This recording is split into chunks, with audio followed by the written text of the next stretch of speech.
आपके साथ काजल राघवानी है फिल्म में, तो काजल राघवानी के साथ बीच में खबरें थी कि आप लोगों की लड़ाई हो गई है, लेकिन अब क्या है, ऐसा कुछ है क्या?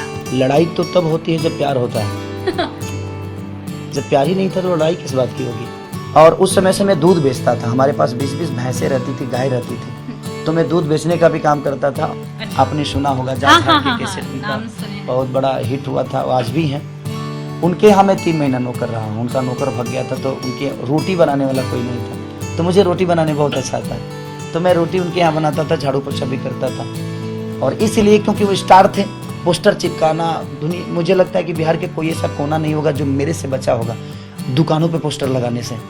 कई जगह पे तो मेरे माँ बहन की गालियाँ भी सुननी पड़ती थी कि कहाँ से लगा देता, मेरे सामने मेरे पोस्टर फाड़े जाते थे। तो वो एक दिन था, और एक दिन ऐसा भी आया कि जिस दुकान पे मुझे जलील करके भगाया गया था, वो आदमी मेरे को कॉल करके बोला कि अपना कैसेट मुझे प्लीज बोलिए ना अपने कंपनी को देने के लिए। उस दिन मुझे खुशी हुई कि यार मैं कुछ बन गया हूँ क्या। प्रणाम, बिहार तक देख रहे हैं आप और मैं हूं मानसी, और आज हमारे साथ मौजूद हैं खेसारी लाल यादव। खेसारी जी, आपका बहुत बहुत स्वागत है बिहार तक पर। Thank you so much. और बिहार तक के जितने भी श्रोता है सबको पैर छू के प्रणाम और नवरात्रि की ढेर सारी शुभकामना। और आपसे अपील भी करूंगा कि बिहार तक को आप सब्सक्राइब करें और अपना प्यार और आशीर्वाद ऐसे ही बिहार तक को और पूरे बिहार को दें। और क्योंकि ऐसा चैनल है कि मुझे बिहार ही नहीं, मुझे लगता है कि इंडिया के हर कोने में देखा जाता है, तो आप लोग का प्यार बहुत ज़रूरी है कि आप इसको जितना बढ़ावा देंगे आप अपने परिवार को बढ़ावा देंगे। तो खेसारी, आज आप पटना में हैं, अपने फिल्म की प्रमोशन कर रहे हैं, अपने फिल्म के बारे में सबसे पहले हमें बताइए। सबसे पहले ये मेरा सिनेमा लिट्टी चोखा जो नाम है, तो लिट्टी चोखा से मेरा संबंध जो है एक माँ बेटे की तरह है, और लिट्टी चोखा बेचकर ही मैं उसी के पैसे से अपने जीवन को चलाया था। तो जब ये मेरे पास कॉन्सेप्ट आया तो उसी वक्त किसान आंदोलन से हो रहे थे, तो मैं बोला कि अब इससे बड़ा डिश तो कोई हो ही नहीं सकता, यही हम नाम रखते हैं। और किसान ऐसी चीज़ है कि वो हर आदमी की ज़रूरत है। मुझे लगता है कि दुनिया का कोई नेता, अभिनेता, पॉलिटिक्स हो, वैज्ञानिक हो, माने दुनिया के हर, अगर इंसानों की बात आती है तो अगर इंसान जिंदा है तो किसानों के बदौलत जिंदा है, और किसान की ही प्रॉब्लम कोई नहीं सुन पाता है। अगर किसान नहीं हो तो मुझे लगता है कि दुनिया ही नहीं रहेगी। अन्न नहीं होगा तो हम दवा के बिना जी सकते हैं, बट अन्न के बिना नहीं जी सकते, नहीं रह सकते। हमारे बच्चों को 2 रोटी मिलती है तो किसानों के बदौलत। तो इनका दर्द हमारे लिए पहले है, और उसी पे आधारित हम लोगों ने ये सिनेमा किया है, जिसके प्रोड्यूसर हमारे प्रदीप शर्मा जी हैं, और डायरेक्टर जो हैं पराग पाटिल जी हैं, और इसके डिस्ट्रीब्यूटर परवीन भैया हैं। और ये मुंबई में भी रिलीज हो रही है और यूपी में भी रिलीज हो रही है। जी खेसारी, लिट्टी चोखा आपकी फिल्म आ रही है। हमने कई बार सुना है कि आपने अपने जीवन के शुरुआती दौर में लिट्टी चोखा बेचा था, लेकिन कई लोग ये नहीं जानते हैं कि आप खेसारी जो लिट्टी चोखा बेच चुके हैं, उनकी शुरुआत कैसे हुई। आप अपने बारे में शुरुआत से बताइए कि कैसे आप गांव से दिल्ली पहले गए, क्योंकि ये कई लोगों को नहीं पता है और हमारे दर्शक जानना चाहते हैं। मैं गांव में रहता था, मेरी माँ जो मैं 6 साल। गांव का क्या नाम है? गांव का नाम है ढानाडी, रसूलपुर चट्टी एक जगह है, और छपरा में पड़ता है वो। तो मैं गांव में रहता था, मैं 6 साल का था तो मेरी माँ चली गई दिल्ली, क्योंकि पापा जो मेरे थे वो रात में गार्ड की नौकरी करते थे, और मम्मी उनको खाना के लिए बड़ा दिक्कत होता था, और दिन में वो चाना बेचते थे। और हम 7 भाई हैं, हमारे चाचा के 4 लड़के हैं और हम 3 भाई, तो हमारी पूरी फैमिली ज्वाइंट ही है। तो चाचा की वाइफ जो थी वो बहुत पहले गुजर गई, तो माँ ने ही सबको पाला, लेकिन वो गरीबी इतनी थी कि हमें समझ में नहीं आता था। तो पापा को सिर्फ खाना बनाने के लिए मुझे माँ मेरी 6 साल के छोड़ के और दिल्ली रहने लगी, ताकि हमें पढ़ाई लिखाई के लिए भी पैसे की ज़रूरत होती थी, और चाचा के भी लड़कों की ज़रूरत थी, सबकी थी। तो हमें हमारे चाचा ने ही पाला। और उस समय से मैं दूध बेचता था, हमारे पास 20-20 भैंसें रहती थी, गाय रहती थी, तो मैं दूध बेचने का भी काम करता था। और मैं व्यासगिरी जो होता है, एक विधा है हमारे यहाँ रामायण महाभारत गाने की, तो मैं वही गायक हूँ, मैं सिंगर नहीं हूँ, मैं रामायण महाभारत गाने वाला आदमी हूँ। और वहीं से मैं शुरू किया, और करते करते दूध बेचते बेचते पढ़ाई भी करता था, अपने पैसे से ही मैंने पढ़ाई भी जितना भी किया। मैं मैट्रिक 2nd डिवीज़न ठेल ठाल के पास किया। ठेल ठाल के आप समझती होंगी कि मैंने क्या बोलते हैं उसको, हाँ, ले दे के खींच के मजबूरी में, क्योंकि वक्त तो मिलता नहीं था कि हम पढ़ पाए। अब भैंस के चारा भी देखना है हमें, हमें अपना पढ़ाई भी देखना है और हमें संगीत भी देखना है, तो दोनों तीनों को बड़ा मैनेज करना, और उम्र भी बहुत छोटी थी मेरी, तो उसकी वजह से बड़ा प्रॉब्लम होता था मुझे। लेकिन फिर भी मैंने कर ली। करने के बाद उसके बाद में फिर ये छोड़ दिया। मुझे लगा जब यहाँ गुजारा नहीं होगा तो हम चले गए पापा के साथ, तो वहाँ लिट्टी बेचने लगे। कब गए, किस साल गए आप? 2004 में शायद मैं पापा के पास गया था। तो 2004 में मैं गया, तभी घूमता रहा स्टूडियो, कई सारे स्टूडियो में मैं नौकर भी रहा हूँ। मैंने लोगों का कपड़ा भी धोया है, झाड़ू पोछा भी लगाया है, बर्तन भी धोई है। एक भारतीय कैसेट थी जिसमें मेरा पहला कैसेट हुआ था, मैंने 12,000 खर्चा किया था। वो कैसेट फ्लॉप हो गया था, 2005 की बात है ये, और वो चला नहीं। तो उस समय 12,000 हमारे लिए बड़ी रकम होती थी, यानी आज के रेट में 12 लाख। तो हमारे लिए 12,000 रुपये मैंने कैसे इकट्ठा किया था, वो 20-20 रुपये अपने चुरा के मैं इकट्ठा करके गाया था। क्योंकि लिट्टी बेचता था तो उस समय 20 रुपये चुरा लेता था कि मैं, तो 100 रुपये 200 रुपये करते करते मैंने 12,000 इकट्ठा किया था सिर्फ कैसेट गाने के लिए। क्योंकि आग तो थी अंदर गायकी की, सिंगिंग की, लेकिन वो चीज़ें नहीं हुई। धीरे धीरे तो मैं सोचा कि कंपनी प्रोजेक्ट में इसमें अगर झाड़ू पोछा लगाऊंगा तो ये लोग लालच में कर देंगे। एक गुड्डू रंगीला सिंगर हैं, उनके यहाँ मैं 3 महीना नौकर रहा हूँ। अच्छा। आपने सुना होगा, जाज हार के कैसेट उनका बहुत बड़ा हिट हुआ था, आज भी हैं।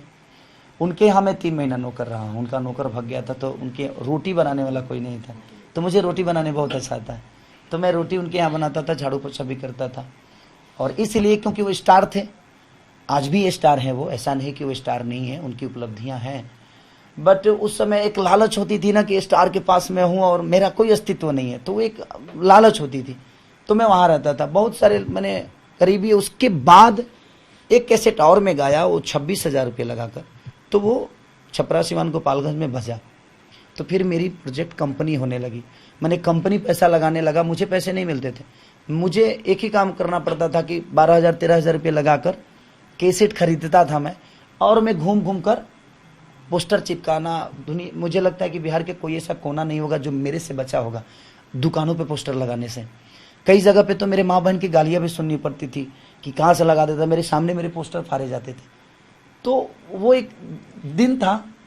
और एक दिन ऐसा भी आया कि जिस दुकान पे मुझे जलील करके भगाया गया था, वो आदमी मेरे को कॉल करके बोला कि अपना कैसेट मुझे प्लीज बोलिए ना अपने कंपनी को देने के लिए। उस दिन मुझे खुशी हुई कि यार मैं कुछ बन गया हूँ क्या। और वो एक कैसेट था, मैं साड़ी पहन के डांस किया था, और वो कैसेट रातों रात मुझे पता नहीं कहाँ लेके चला गया, मुझे खुद ही पता नहीं चला। लेकिन मैंने अपने गरीबी को भी नहीं भूली, मैं अपने लोगों को भी नहीं भूला। मेरा रिलेशन, 1 मिनट कैमरा उधर घुमाइए, ये पवन पांडे हैं, इनसे मेरा रिलेशन बचपन का है और आज भी मेरे साथ हैं। तो मैं अपने लोगों को आज तक नहीं भूला हूँ। मेरे बचपन में जो मेरे साथ थे, आज भी वो मेरे साथ हैं। तो मेरी गरीबी जब मेरी उस समय साथ थी, इसीलिए मैं अपनी चीज़ों को बताता हूँ। और लोगों को लगता है कि खेसारी झूठ बोलता होगा, ये गरीबी क्यों बताता है, इसके पास तो आज बहुत सारी चीज़ें। मैं लोगों को, आप सबको इसलिए बताता हूँ कि एक दूध बेचने वाला आदमी यहाँ तक पहुँच सकता है अपने मेहनत के बदौलत और आपके प्यार के बदौलत, तो आप भी पहुँच सकते हैं। आप कोशिश करिए, दुनिया में कोई काम मुश्किल नहीं है। अगर आपका टारगेट, आपका लक्ष्य बड़ा हो, आपकी सोच बड़ी हो, आपका विचारधारा बड़ा हो, अपनों को साथ लेकर चलिए। और अपने कौन होते हैं जो आपके गरीबी में साथ देते हैं। जो अमीरी में तो हर आदमी किसी को साथ देता है, बट गरीबी में जो साथ आपके थे, आज भी अगर वो आपके साथ हैं, तो मुझे लगता है वो आपकी बहुत बड़ी उपलब्धि है। जी खेसारी, आपने बहुत बड़ी बात कह दी कि जो आपके साथ दुख के समय में रहे हों, तो अगर आपके साथ सुख के समय में, तो बहुत बड़ी बात है। खेसारी, आप फिल्म के बारे में बता रहे थे, आपके साथ काजल राघवानी है फिल्म में। तो काजल राघवानी के साथ बीच में खबरें थी कि आप लोगों की लड़ाई हो गई है, लेकिन अब क्या है, ऐसा कुछ है क्या? लड़ाई तो तब होती है जब प्यार होता है। जब प्यार ही नहीं था तो लड़ाई किस बात की होगी। और ये सब चीज़ें देखिए, हम एक साथ किसी के साथ काम करते हैं तो अफवाहें आती हैं, और वो उस पर ज़्यादा फोकस भी नहीं करना चाहिए। और मुझे लगता है कि जीवन में हर वो चीज़ आती है। मैं एक शादीशुदा इंसान हूँ, मेरी बीवी है, मेरे 2 बच्चे हैं, मेरा अपना परिवार है, और मेरा परिवार मेरा पूरा भारत है। तो मैं एक इतने बड़े साम्राज्य को छोड़कर और किसी एक से प्यार करके मैं अपने जीवन को बर्बाद कर लूँ, ये भी गवारा नहीं है। क्योंकि मुझे इतनी मोहब्बत करने वाले लोग हैं, सब लोग अच्छे कलाकार हैं, और कलाकारों का हमारे यहाँ स्वागत है। और हमारी यूपी बिहार के लोग आर्टिस्टों को बहुत प्यार करते हैं। वो किस जिले से आता है ये मायने नहीं रखता, वो किस राज्य से आता है ये मायने नहीं रखता। हमारे यहाँ के लोग इतने अच्छे हैं कि अगर आप अच्छा इंटरटेन और उनकी खुशियों की चीज़ें आप देते हैं तो मुझे लगता है कि आपको अपने गोद में बैठा लेते हैं। तो सबको हक है काम करने का, वो कोई भी भाषा हो, हर आदमी को हक है कि वो किसी भाषा में जाकर भी अपनी उपलब्धि कर सकता है अगर उसके अंदर वो क्षमता है तो। खेसारी, अब आप अपनी फिल्म के बारे में बताइए कि ये फिल्म कब रिलीज हो रही है? ये रिलीज 12 तारीख को हो रही है, यूपी में हो रही है, बिहार में हो रही है। बिहार के डिस्ट्रीब्यूटर हमारे परवीन भैया हैं, आज उन्हीं के ऑफिस में हम लोगों ने दुर्गा पूजा के सप्तमी हो रहा है ना, उस दिन सप्तमी के दिन 12 तारीख को मुंबई में रिलीज हो रही है, यहाँ रिलीज हो रही है और आपके यूपी में रिलीज हो रही है। तो 3 जगह रिलीज हो रही है और मुझे आशा नहीं विश्वास है, जिस तरह चोरी चोरी चुपके चुपके को बम्पर ओपनिंग मिली, उससे भी बड़ा ओपनिंग परवीन भैया ने ही डिस्ट्रीब्यूटर थे उसके बाप जी, जो कि आपने देखा होगा क्लिप, जितने भी सिनेमा हॉल थे सारे के सारे फुल थे। तो कहीं ना कहीं लोगों का प्यार आज भी है। आप अगर अच्छा सिनेमा दें, अच्छे दिशा में लोगों को आपके सिनेमा देखिए, सिनेमा एक माध्यम होता है लोगों को अच्छे विचारधारा की तरफ ले जाने का। आज जब हम सिर्फ इंटरटेन ही करेंगे तो शायद लोगों को क्या मतलब है। आपके सिनेमा से अगर कोई सीख नहीं रहा है तो फिर हमें इतनी 2.5 घंटे की फिल्में चलाने का कोई रीजन ही नहीं बनता है। तो जाकर 2.5 घंटे प्रवचन नहीं सुनेगा जहां से उसको कुछ मिलेगा। तो हमारे कहने का मतलब कि इंटरटेन के साथ साथ हमें सिनेमा में ऐसी भी चीज़ें डालनी चाहिए जो लोगों की समस्या है, और मैं कोशिश करता हूँ कि हर उस सिनेमा का हिस्सा बनूँ जहाँ पे समस्या है और उस समस्या से कैसे उभरना है ये लोगों को एक रास्ता बताए आदमी। तो मैंने कोशिश की है और ये किसान पे आधारित सिनेमा है कि किसान उससे कैसे उभर सकता है और छोटी छोटी प्रॉब्लम देश में जो है उसको कैसे हल कर सकता है, वही ये सिनेमा है। और किसानों का दर्द क्या है, लोग आत्महत्या क्यों करते हैं, किसान आत्महत्या कर रहे हैं, किसान अपने दुखों से कहीं ना कहीं छोड़ के जा रहे हैं, पलायन नहीं हो पा रहा है, इसीलिए मैंने उसी पर आधारित सिनेमा किया। खेसारी जी, दुर्गा पूजा पे फिल्म रिलीज हो रही है, आपने टीका भी लगाया हुआ है, पूजा कर कर आए हैं आज? हाँ, मेरा घर है यहाँ पे, पवन बाबा का घर है, यानी मेरा ही घर है। तो पटेल नगर में हमारा आवास है और मैं जब भी आता हूँ तो मैं होटल में नहीं रहता, मैं अपने घर में ही रहने की कोशिश करता हूँ।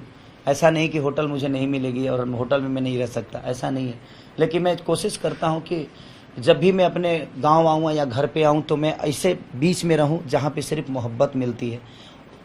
ऐसा नहीं कि वेटर मुझे मोहब्बत नहीं देते हैं बेचारे, बट अपने घर का खाना जो होता है ना हमें बहुत कम मिल पाता है।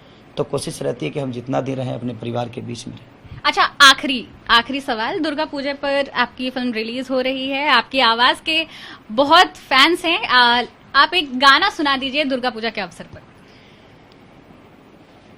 भूली हो तू जानू हा गईला के बाद हो, मैया जी के ही है पसंद रखी है याद हो, जाता रजारा बजरिया पिया, जाता र छपरा बजरिया पिया, चुनरिया पिया हो चुनरिया पिया, ले जाई हलल की चुनरिया पिया। ये गाना मेरा बहुत बड़ा वायरल हुआ है, फालतू इंटरटेनमेंट पे है ये। तो बस प्यार आशीर्वाद दीजिए। और 12 तारीख को आप लोग को बताना है कि किसान के प्रति आपका योगदान क्या है। आप इस सिनेमा को देखेंगे तो किसानों के प्रति जो आपकी भावना है और जागरूक होगी। और मुझे लगता है कि किसान ज़्यादा हैं अपने देश में, तो हम किसान हैं और सबसे ऊपर हैं, ये आपको बताना है। और किसान है तो ये देश है, अदरवाइज ये देश नहीं होता आपके बदौलत। प्रणाम। बहुत बहुत शुक्रिया खेसारी। तो खेसारी लाल यादव की फिल्म लिट्टी चोखा आ रही है 12 अक्टूबर को, आप भी जाइए और देखिएगा ये फिल्म जरूर।